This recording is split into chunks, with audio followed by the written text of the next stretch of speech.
everyone. Okay, so this is going to be a video response to CandidMommy. I meant to do this a few days ago when she posted the video about stay-at-home moms, and I haven't had time. Well, actually I have. I did one video and then I was trying to feed my son at the same time, and it just really didn't turn out the way I needed it to, and then I think I kind of started rambling a lot, and so I was like, yeah, I think I'll just redo that. So he's napping right now, so I'm going to try to do this whole stay-at-home mom video. So basically, well, first of all, this video is a video response, but I guess it could be to help any other moms out there who are kind of thinking about being a stay-at-home mom, or they are a stay-at-home mom and they want to kind of get on a schedule, or they're just kind of curious about how my day is. So yeah, that's kind of what this is going to be about. I am a stay-at-home mom. I am a stay-at-home mom to my 12-month-old son, and I have been a stay-at-home mom since he's been born. Now, my schedule right now is he normally wakes up around 8:30, 9 o'clock. Sometimes I wake up before him, but I try to sleep until he wakes up because I need my sleep, plain and simple. So some days though I do wake up and I just can't go back to sleep, so then I'll just go ahead and get up. Now, so if he gets up around 8:30 or 9 o'clock, I get up with him. We go into the kitchen, I sit him down on the floor while I make him some oatmeal. He eats oatmeal for breakfast every morning. I usually get him a banana or some strawberries or something along those lines, so that that's what he eats for breakfast. So I sit down and I feed him breakfast because he's not feeding himself yet. After breakfast, he gets into the bathtub. So it normally takes me a good 30 to 45 minutes to get him to eat all of his breakfast because he's a slow eater and he just likes to play. So usually between around 10 o'clock he'll get his bath. Otherwise he wears the smell of oatmeal all day long, and it is just sickening to me. So we give him the bath, and then let's see, after bath time he comes out of the bath. I get him dressed, we play in the living room for a little while. We do some stacking projects where we try to stack, let's see if I have them. I may or may not. I have an array of toys over here. Oh, here they are.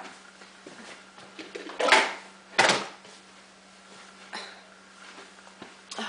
We do some like stacking games where we stack like these little things. I don't know if you can see what I'm doing yet. Maybe it's showing up. Okay, anyways, I try to get them to stack stuff like that.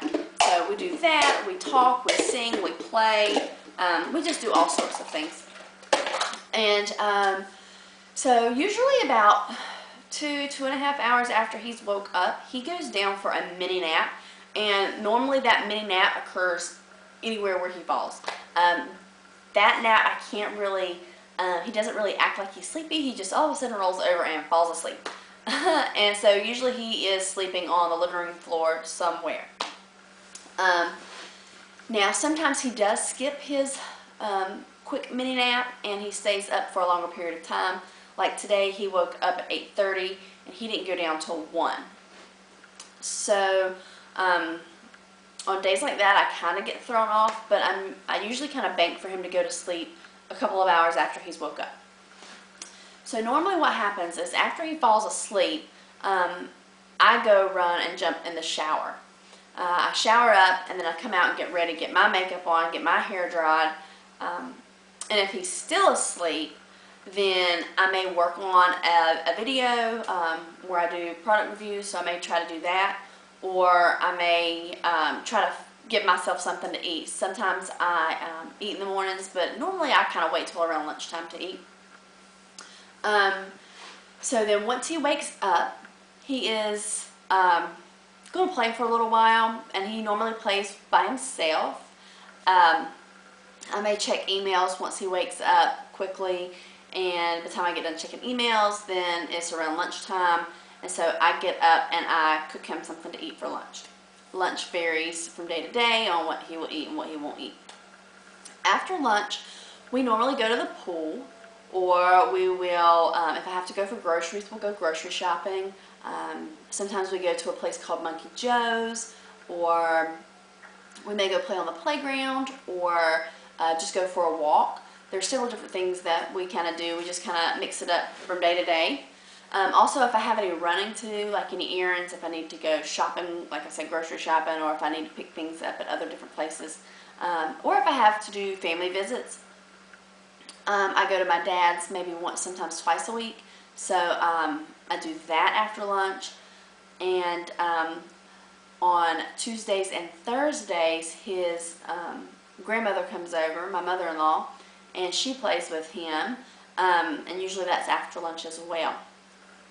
And then around dinner time, after we've done all of our running and stuff, we will have dinner. Sometimes he'll take a nap if we're out on the road, like in the car.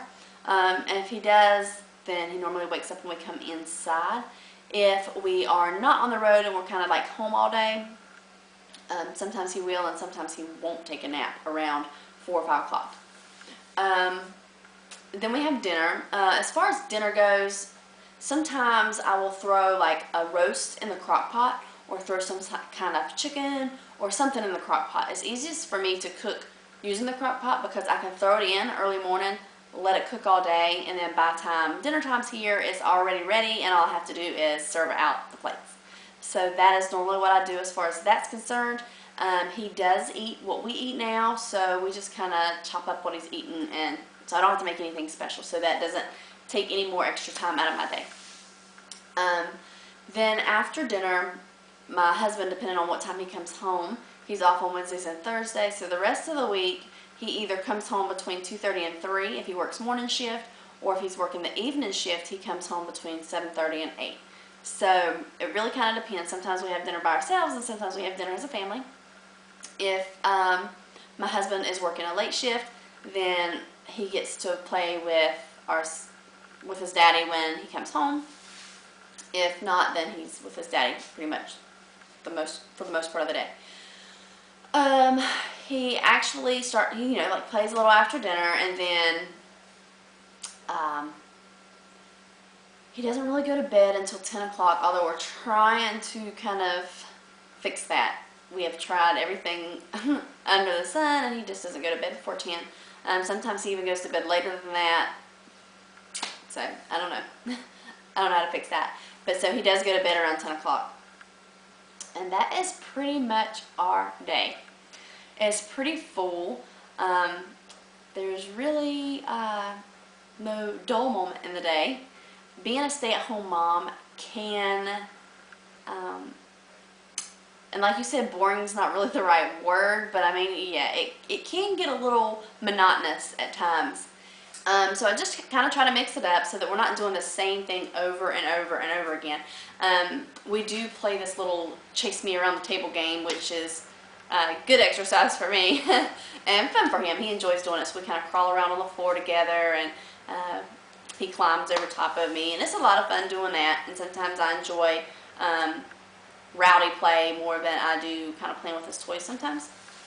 But as far as socializing goes, I go twice a month to meetings just without him, without Noah, without my husband. I do these meetings with the hospital group. We have one group where we are getting together, a support group for mothers who have lost children, and that won't start until November, so we've been meeting once a month for that. And then another group meeting is for a butterfly release meeting. Every year in October, the hospital does a butterfly release for the parents who have lost children. So I have been going to meetings for that to help get that together for this October.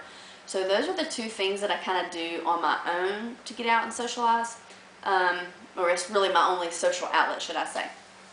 As far as Noah's social outlet, he may play with other babies at Monkey Joe's, but we really don't have a play group that we go to, although we probably should get him in some sort of play group so that he can socialize more with other children his age, because I know that's going to be really good for him.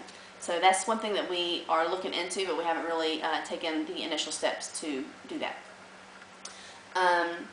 So yeah, as far as trying to save money, Really the only thing that I do is I clip coupons for when I go grocery shopping. And that's really about it. Other than that, I don't really do anything else to try to save any money because there's really nothing else I can do except for like keeping the lights off or keeping the air conditioner at a certain temperature so that it's not running all day, you know, saving on power. But really that's all that I do to save money. So, yeah. I hope this helps you in some way. But I know your oldest son is a lot older than mine. Or maybe not a lot older, but he is older and he is able to do different things, and he's doing different things than my 12-month-old son is. Now, when my son was a newborn, however, which you are soon to have a newborn, when I was a stay-at-home mom, my days got very long. I did not have postpartum depression, however, it was very depressing to stay at home by myself with a baby who slept all day long. But you're going to have your other son, so it's probably not going to be as bad as staying at home with just a newborn. Not that staying at home with just a newborn is bad. I don't want anybody to think that I just think that that's horrible.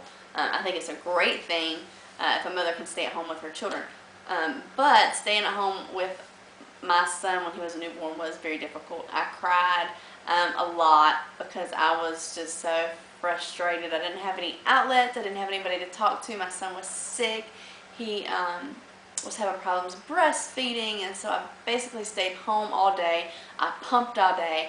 I fed with a bottle all day. It was so much work. I was up all night because he stayed up all the time, and it was very, very difficult. I was lucky enough to have a friend who I went through pregnancy with. Our babies are a week apart, so she would come over once a week, once every other week, and we would get our kids together, and so I would at least have some sort of social outlet there. But for a long time it was very hard with just a newborn. So yeah, once he was able to start interacting with me a lot more, it was a lot better. So I know the first little while when he was home, I did a lot of searching around the internet, trying to find out different ways other mothers were doing things. I would find mommy groups to talk to. So yeah, that was about it. Trying to figure out how to fall into motherhood. So yeah, I hope this video helps you or somebody else who may be watching. If you have any questions or comments, you can leave them below. And yeah, I'll talk to you guys later. Bye.